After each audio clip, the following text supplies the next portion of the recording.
ഇപ്പം മമ്മൂക്ക എൻ്റെ കൂടെ അഭിനയിക്കുകയാണെങ്കിൽ എൻ്റെ മൈൻഡിൽ ഇത് രാജേഷ് പറവൂരാണ്. അങ്ങനെ കണ്ടിട്ട് അഭിനയിക്കുള്ളൂ. ഇത് ലാലേട്ടൻ്റെ കൂടെ എന്നാലും ഈ പറഞ്ഞ പോലെ കൊല്ലം സുധിയാണ് എനിക്ക്. ഞങ്ങൾ ആ ഒരു ടീം. അല്ലാതെ മമ്മൂക്കയെന്ന് പറഞ്ഞാൽ കയ്യിൽ നിന്ന് പോയി. ഞാൻ ശ്രീനിവാസൻ ചേട്ടൻ്റെ കൂടെ എന്നിട്ട് റിഹേഴ്സൽ ചെയ്യുക. അപ്പോൾ ബക്കറ്റും വെള്ളം കൊടുത്തിട്ട് ഞാൻ പുറത്തോട്ട് പോകുന്നൊരു സീനാണ്. ഞാൻ ഇങ്ങനെ ബക്കറ്റും വെള്ളം എടുത്ത് നോക്കുമ്പോൾ വാതിലിൻ്റെ അവിടെ പിടിച്ച് നിൽക്കുക ഇങ്ങനെ മമ്മൂക്ക. ഞാൻ good morning sir, good morning എന്തൊക്കെയോ ഞാൻ പറഞ്ഞു കൂട്ടി. ഇത് കഴിഞ്ഞിട്ട് ഇത്രയും വലിയൊരു ഡയലോഗ് ഒറ്റ പീസാണ്.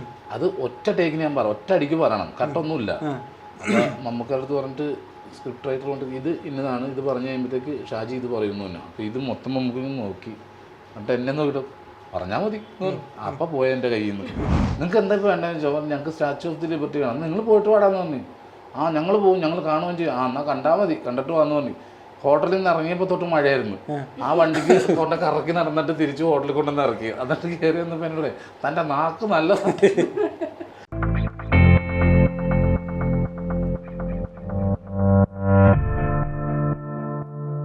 നിങ്ങളെ പരിചയപ്പെടുന്ന കാര്യമില്ല. നിങ്ങളെ ശരിക്കും രശ്മി എല്ലാവർക്കും അറിയാം. നിങ്ങളുടെ ആ ഷോയോട് കൂടി നിങ്ങൾ ആ ഒരു കുടുംബം തരംഗമായിട്ട് മാറി അല്ലേ? ഒരുപാട്.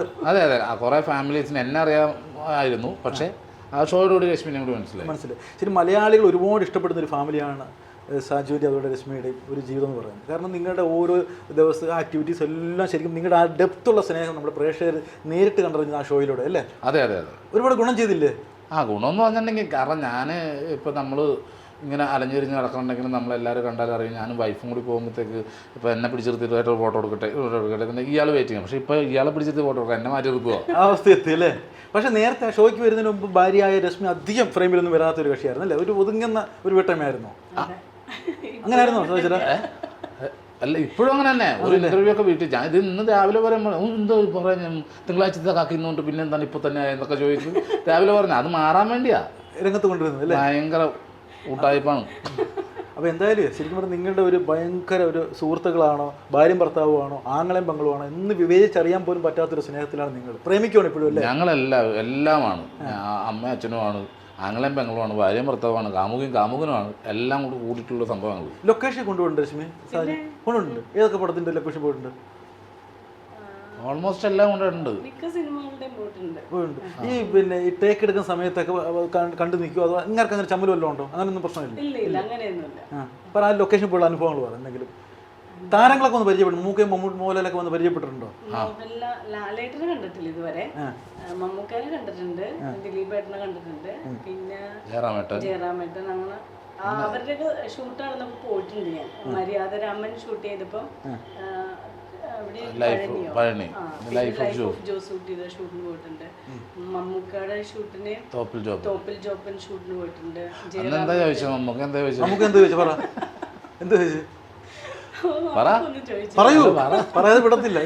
എന്നോടല്ല ചോദിച്ച ചേട്ടനോട്. അന്ന് കുറച്ചും കൂടി ഒരു 5-6 വർഷം പുറകെയായിരുന്നു ജോബിന് ഇറങ്ങിയ സമയത്ത്. അപ്പൊ എന്നോട് പറഞ്ഞു നീ കല്യാണം കഴിഞ്ഞിട്ട് എത്ര വർഷമായിരുന്നു പറഞ്ഞു. അപ്പൊ ഞാൻ ഇത്രയും വർഷമായിന്ന് പറഞ്ഞപ്പോ പറഞ്ഞു നിന്റെ പേരില് കേസ് കൊടുക്കും, ബാലപീഡനത്തിന് കേസ് കൊടുക്കും. അന്ന് ഞാൻ കുറച്ചും കൂടി മെലിഞ്ഞിട്ടായിരുന്നു. അന്ന് ഞങ്ങൾ ഒരുമിച്ച് ഫോട്ടോ ഒക്കെ എടുത്തു മമ്മൂക്കയുടെ കൂടെ. പിന്നെ നിനക്ക് കണ്ണുകൊണ്ടിവിടെ കാഴ്ച ഉണ്ടായിരുന്നില്ലെന്ന്, കല്യാണത്തിന് മുമ്പ് കാഴ്ച ഉണ്ടായിരുന്നില്ല. എന്താന്ന് വെച്ചാൽ പറയാം, അല്ല ഇവനാരെങ്കിലും പ്രേമിക്കുവാന്ന് അങ്ങനെ നമുക്ക് ചോദിച്ചോ? ചോദിച്ചത് ശരിക്കും പറഞ്ഞ ഫോട്ടോ എടുത്തോണ്ട് നിന്നപ്പോഴാണ് ഞങ്ങൾ അടുത്ത് ഇങ്ങനെ ഫോട്ടോ. ആ ഫോട്ടോയില് അതിലെന്തായാലും ചിരിക്കുന്നുണ്ട്. ഇത് പറഞ്ഞിട്ട് ഒറ്റ ചിരി ഇരിക്കുന്ന ഫോട്ടോയിൽ കറക്റ്റ് കിടപ്പുണ്ട്. എന്നാൽ നിങ്ങൾ എങ്ങനെ സുന്ദരിയായിട്ടുള്ള രശ്മി തപ്പി എടുത്തു മനസ്സിലാവും? നിങ്ങൾക്ക് എങ്ങനെ പ്രേമം തോന്നി മനുഷ്യനോട്? പ്രേമം എന്ന് പറഞ്ഞാൽ നമ്മൾ കാണുന്നതിലൊന്നും അല്ലല്ലോ പ്രേമം. പക്ഷെ ഇപ്പൊ സുന്ദരനാണ്. ആ സമയത്ത് എനിക്ക് ഓർമ്മയുണ്ട്, വർഷങ്ങൾക്ക് മുമ്പ് ശരിക്കും അത്ര ഒരു ഗ്ലാമർ ഒന്നും ഇല്ല. സിനിമ വന്നിട്ട് ഗ്ലാമറായി ഇല്ല പറയാൻ. അല്ല, സിനിമ വന്നിട്ടല്ല. എന്താ അറിയാമോ, ഈ ഞാൻ എല്ലാവരോടും ഭയങ്കര സോഷ്യലായിട്ട് പെരുമാറും, കൂട്ടും കൂടിയും ചിരിച്ച്. ഏറ്റവും കൂടുതൽ അവിടുത്തെ അമ്മച്ചിമാരും അനിയത്തിമാരും ഒക്കെ ഉണ്ടാവും. അവരുടെ കൂടെ ആയിരിക്കുള്ളൂ ഏറ്റവും. എല്ലാ അമ്മമാർക്കും ഏത് വീട്ടിൽ ചെന്നാലും അമ്മമാർ ഓർമ്മിക്ക് വരത്തില്ല. അങ്ങനത്തെ ഒരു അമ്മയായിരുന്നു ഇയാളുടെ അമ്മയുടെ ചേച്ചി. അപ്പം അവിടെ വന്നു കഴിഞ്ഞപ്പോൾ എല്ലാവരും സാജു എന്നൊക്കെ പറയാനുണ്ടെങ്കിലും അല്ലേ, വന്നപ്പോഴാണ് കാണുന്നത് ഇങ്ങനെ ഇരുന്ന വേരിൻ്റെ ഇതിൽ വലിക്കണ പോലെ ഇരുന്ന വെച്ചത്. അവിടെ നമ്മൾ ജീവൻ ടി വി എന്തോ പറ്റിയതാന്ന് തോന്നുന്നു. പശ്ചാത്തപിക്കുന്നുണ്ടോ ഇപ്പൊ? യാത്ര ഇഷ്ടമാണ് നിങ്ങൾ രണ്ടുപേർക്കും അല്ലേ? എനിക്ക് ഭയങ്കര ഇഷ്ടമാണ് ചേട്ടാ. എനിക്ക് അത്രയ്ക്ക് ഇഷ്ടമല്ല. എനിക്കെന്താ, എനിക്ക് ഇവിടെ നിന്ന് ഇറങ്ങിയ ആ സ്ഥലത്ത് പെട്ടെന്ന് എത്തണം, അവിടെ നിന്ന് ഇറങ്ങിയ ഇവിടെ പെട്ടെന്ന് എത്തണം. അല്ലാണ്ട് അതിനിടയ്ക്ക് ഒരു ആസ്വാദനം. ഞാൻ അമേരിക്കയിൽ ഇപ്പോൾ 1 മാസം കിടന്നിട്ട് എല്ലാവരും സ്റ്റാച്യു ഓഫ് ദി ലിബർട്ടി ഇതൊക്കെ കാണാനായിട്ടൊക്കെ പോകും. എന്നെ വിളിക്കുമ്പോൾ ഞാൻ ഇവിടെ ഇരുന്നോളാൻ പറയും. അപ്പോൾ വൈഫൈ കിട്ടുമല്ലോ. അപ്പോൾ ഇങ്ങനെ ഡിസ്മയായിട്ട് സംസാരിച്ചുകൊണ്ട് ഇങ്ങനെ ഇരിക്കും. പിന്നെ ഇതുപോലെ തന്നെ വിഷ്ണു ഉണ്ണികൃഷ്ണൻ വിപിനും കൂടി പറഞ്ഞു, ചേട്ടൻ ഇയാളെ കൊണ്ട് വരരുത് ഒരു സ്ഥലത്ത്, ഇയാൾ ഒരു സ്ഥലത്തും പോകില്ല, നിങ്ങൾക്ക് എന്താ ഇപ്പോൾ വേണ്ടതെന്ന് ചോദിച്ചാൽ ഞങ്ങൾക്ക് സ്റ്റാച്യു ഓഫ് ദി ലിബർട്ടി കാണാം, നിങ്ങൾ പോയിട്ട് പാടാന്ന് പറഞ്ഞു. ആ ഞങ്ങൾ പോകും, ഞങ്ങൾ കാണുകയും ചെയ്യും. എന്നാൽ കണ്ടാൽ മതി, കണ്ടിട്ട് വന്നു പറഞ്ഞു. ഹോട്ടലിൽ നിന്ന് ഇറങ്ങിയപ്പോൾ തൊട്ട് മഴയായിരുന്നു. ആ വണ്ടിക്ക് കൊണ്ട് കറക്കി നടന്നിട്ട് തിരിച്ച് ഹോട്ടലിൽ കൊണ്ടുവന്ന് ഇറക്കി. എന്നിട്ട് കയറി വന്നപ്പോൾ എന്നോട് തൻ്റെ നാക്ക് നല്ല എനിക്കിഷ്ടമല്ല അങ്ങനെ കറങ്ങാൻ ഇഷ്ടമല്ല. പക്ഷേ സൗത്ത് ആഫ്രിക്കയിലൊക്കെ പോയപ്പോൾ പോയി, കാട്ടിലൊക്കെ പോയി, കാട് ഇഷ്ടം. ഈ മറ്റുള്ള രാജ്യത്തൊക്കെ വൈഫിനെ കൂട്ടി പോയിട്ടുണ്ട് ഒരുപാട് സ്ഥലത്തൊക്കെ? ഇല്ല, ദുബായ്, ഷാർജ അത്രയൊക്കെ ഉള്ളൂ. എങ്കിലും ഇങ്ങനെ പോകുമ്പോൾ അനുഭവങ്ങൾ രസമാണ്, ജോളിയാണോ നിങ്ങളുടെ ട്രിപ്പ് കാര്യങ്ങളൊക്കെ? പൊതുവെ എങ്ങനെയാണ് സാജു എന്ന് പറയുന്ന വ്യക്തി? എങ്ങനെയാണ് കോമഡിയും വീട്ടിലൊക്കെ സിനിമ കാണുന്നുണ്ട്, ജോളിയാണോ എങ്ങനെയാണ്? ശരിക്കും 2 മുഖവും ഒറ്റ മുഖമുള്ളൂ. പുറത്ത് കാണാൻ തന്നെ ഇവിടെ ഇങ്ങനെ എന്തെങ്കിലുമൊക്കെ ഇങ്ങനെ പറഞ്ഞു ഇല്ലെങ്കിൽ വീട്ടിൽ ഇങ്ങനെ ഫാറ്റ് കയറിയ പോലെ ഇങ്ങനെ ഇരിക്കും. ഇല്ലെങ്കിൽ ഒരു മൂകത അല്ലേ? ഇല്ലെങ്കിൽ ഭയങ്കര ബുദ്ധിമുട്ടാണ്. പക്ഷെ ഇടയ്ക്കിടയ്ക്ക് വിളിച്ചോണ്ടിരിക്കും. എന്നാലും ഞാൻ അങ്ങോട്ട് വിളിക്കും, അല്ലെങ്കിൽ ചേട്ടൻ എന്നെ വിളിച്ചോണ്ടിരിക്കും. ഈ ലൊക്കേഷനിലൊക്കെ പോകുമ്പോൾ രശ്മി ഒറ്റയ്ക്കാണ്? എങ്ങനെയാണ് സമയം എന്താ ചെയ്യുന്നത് പിന്നെ? ഇല്ല, ഇത്ര കുറച്ചിപ്പോൾ 1 വർഷമായിട്ടുള്ളൂ ഞങ്ങളുടെ പെറ്റ്സ് ഒക്കെ പോയിട്ട്. അതിന് മുന്നേ പെറ്റ്സ് ഒക്കെ ഉണ്ടായിരുന്നില്ല. അപ്പൊ അവരുടെ കൂടെ നമുക്ക് സമയം ഒട്ടും ഉണ്ടായിരുന്നില്ല. ഇപ്പൊ എനിക്ക് അലർജി ഒക്കെ വന്നപ്പോൾ നമ്മൾ പെറ്റ്സിനെ എല്ലാത്തിനും കൊടുത്ത് കുറച്ച് ഹെൽത്ത് ഇഷ്യൂസ് ഒക്കെ ഉണ്ട്. അപ്പൊ അതൊക്കെ കാരണം എല്ലാത്തിനും കൊടുത്തിട്ട് ഇപ്പൊ ഞാൻ കുട്ടികളുണ്ടായിരുന്നു. അപ്പം മോനുണ്ട്, അവനിപ്പോ വീട്ടിൽ പോയിക്കോണ്. അപ്പൊ അവനൊക്കെ ആയിട്ട് ഞങ്ങൾ അങ്ങനെ ഇരിക്കും. പിന്നെ ഇതൊരു ശീലമായി. 23 വർഷമായി. ഈ സിനിമയൊക്കെ പോയി കാണാറുണ്ട്? അദ്ദേഹത്തിന്റെ തിയേറ്ററിൽ പോയിരുന്നിട്ട് കാണുകയോ ഉണ്ട്? അങ്ങനെയുള്ള എടുത്തു പറയത്തക്ക ഒരു അഭിനയ മുഹൂർത്തം ഏതായിരിക്കും ഇഷ്ടപ്പെട്ട സാജുവിന്റെ, രശ്മിക്ക് ഇഷ്ടപ്പെട്ട സിനിമ? എല്ലാം ഇഷ്ടമാണ്. അല്ലെങ്കിൽ കഞ്ഞൂടി മുട്ടി പോകും. എനിക്ക് എന്നാലും ചേട്ടൻ ഈ സ്കിറ്റ് കളിക്കുന്ന സ്റ്റേജ് ഷോ ഇഷ്ടം അല്ലേ? അത് ശരി, തകർത്ത് വരും അല്ലേ? മറ്റേ കുറച്ച് ലിമിറ്റേഷൻ അങ്ങനെ നിങ്ങൾക്ക് കുറച്ച് ഒരു പിടുത്തമുണ്ടല്ലേ? അല്ല, അത് നമ്മളൊരു ഫ്രെയിമിൻ്റെ ഉള്ളിലല്ലേ ചെയ്യാൻ. അങ്ങോട്ടും ഇങ്ങോട്ടും പോകാൻ ബോഡി ബാലൻസ് ഒക്കെ ഭയങ്കരമായിരിക്കും. സ്റ്റേജ് നമ്മൾ അഴിച്ചു വിട്ടേക്കല്ലേ, അങ്ങനെ നടക്കാം. അത് എനിക്കും നമ്മൾ സ്റ്റേജ് പ്രോഗ്രാം ചെയ്യണ ഇഷ്ടം. അത് കഴിഞ്ഞാൽ അപ്പം തന്നെ റിസൾട്ട് കിട്ടുമല്ലോ. സിനിമ ഷൂട്ട് ചെയ്ത് കുറേ നാളെ കഴിഞ്ഞ് വരുമ്പോഴത്തേക്ക് അത് നമ്മൾ തന്നെ മറന്നിട്ടുണ്ടാവും. ഈ വീട്ടിൽ എന്തെങ്കിലും സാധാരണ ഒരു സ്റ്റേജ് ഷോയ്ക്ക് മുമ്പ് എന്തെങ്കിലും പ്രിപ്പറേഷനിൽ വീട്ടിൽ ചെയ്യുമോ? അല്ലെങ്കിൽ ഒരു സിനിമയ്ക്ക് പോകുന്നതിന് മുമ്പ് എന്തെങ്കിലും വീട്ടിൽ വല്ല അങ്ങനെ കണ്ണാടി മുമ്പിൽ അങ്ങനെ ഒന്നുമില്ല? റിഹേഴ്സൽ ചെയ്യാറില്ല വീട്ടിൽ?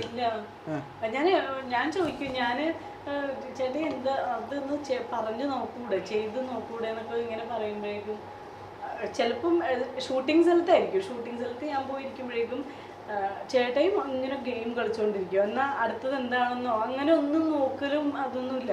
ഞാനിപ്പോൾ ചേട്ടൻ്റെ കൂടെ ഒരു ചെറുതായിട്ട് ഇങ്ങനെ ആ ഷോർട്ട് ഫിലിമൊക്കെ ചിലപ്പോൾ എനിക്ക് ഇരിക്കാൻ പറ്റില്ല, ഭയങ്കര ടെൻഷൻ ഇരിക്കും. ദൈവമിനി എന്തായിരിക്കും ക്യാമറയുടെ മുമ്പിൽ ഇപ്പോൾ ഞാൻ എന്ത് പൊട്ടത്തരം പറയും ഒരു ചമ്മൽ അങ്ങനെയൊക്കെ ഉണ്ടാവില്ല, തെറ്റിപ്പോകുമെന്നൊക്കെ ഓർത്ത്.